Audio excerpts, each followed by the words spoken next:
ब्रह्ममुरारिसुरार्चितलिङ्गं निर्मलभासितशोभितलिङ्गं जन्मजदुःखविनाशकलिङ्गं तत्प्रणमामि सदा शिवलिङ्गं देवमुनिप्रवरार्चितलिङ्गं कामदहनकरुणाकरलिङ्गं रावणदर्पविनाशनलिङ्गं तत्प्रणमामि सदा शिवलिङ्गं सर्वसुगन्धसुलेपितलिङ्गं बुद्धिविवर्धनकारणलिङ्गं सिद्धसुरासुरवन्दितलिङ्गं तत्प्रणमामि सदा शिवलिङ्गं कनकमहामणिभूषितलिङ्गं फणिपतिवेष्टितशोभितलिङ्गं दक्षसुयज्ञविनाशनलिङ्गं तत्प्रणमामि सदा शिवलिङ्गं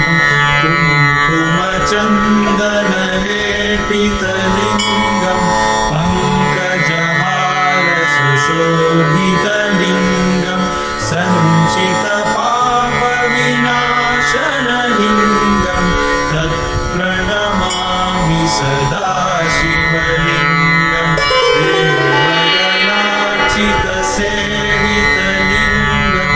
भावैर्भक्तिभिरेव च लिङ्गं दिनकरकोटिप्रभाकरलिङ्गं तत्प्रणमामि सदा शिवलिङ्गम् अष्टधरोपरिवेष्टितलिङ्गं सर्वसमुद्भवकारणलिङ्गम् अष्टदरिद्रविनाशनलिङ्गं तत्प्रणमामि सदा शिवलिङ्गं सुरगुरुसुरवरपूजितलिङ्गं सुरवनपुष्पसदार्चितलिङ्गं प्राक्परमात्मकलिङ्गं तत्प्रणमामि सदा शिवलिङ्गं तत्प्रणमामि सदा शिवलिङ्गम् लिङ्गाष्टकमिदं पुण्यं यः पठे शिवसन्निधौ शिवलोकमवाप्नोति शिवेन सह मोदते। ब्रह्ममुरारिसुरार्चितलिङ्गं निर्मलभासितशोभितलिङ्गं जन्मजदुःखविनाशकलिङ्गं तत्प्रणमामि सदा शिवलिङ्गं देवमुनिप्रवरार्चितलिङ्गं कामदहनकरुणाकरलिङ्गं रावणदर्पविनाशनलिङ्गं तत्प्रणमामि सदा शिवलिङ्गं सर्वसुगन्धसुलेपितलिङ्गं बुद्धिविवर्धनकारणलिङ्गं सिद्धसुरासुरवन्दितलिङ्गं तत्प्रणमामि सदा शिवलिङ्गं कनकमहामणिभूषितलिङ्गं फणिपतिवेष्टितशोभितलिङ्गं दक्षसुयज्ञविनाशनलिङ्गं तत्प्रणमामि सदा शिवलिङ्गं कुङ्कुमचन्दनलेपितलिङ्गं पङ्कजहारसुशोभितलिङ्गं सञ्चितपापविनाशनलिङ्गं तत्प्रणमामि सदा शिवलिङ्गम्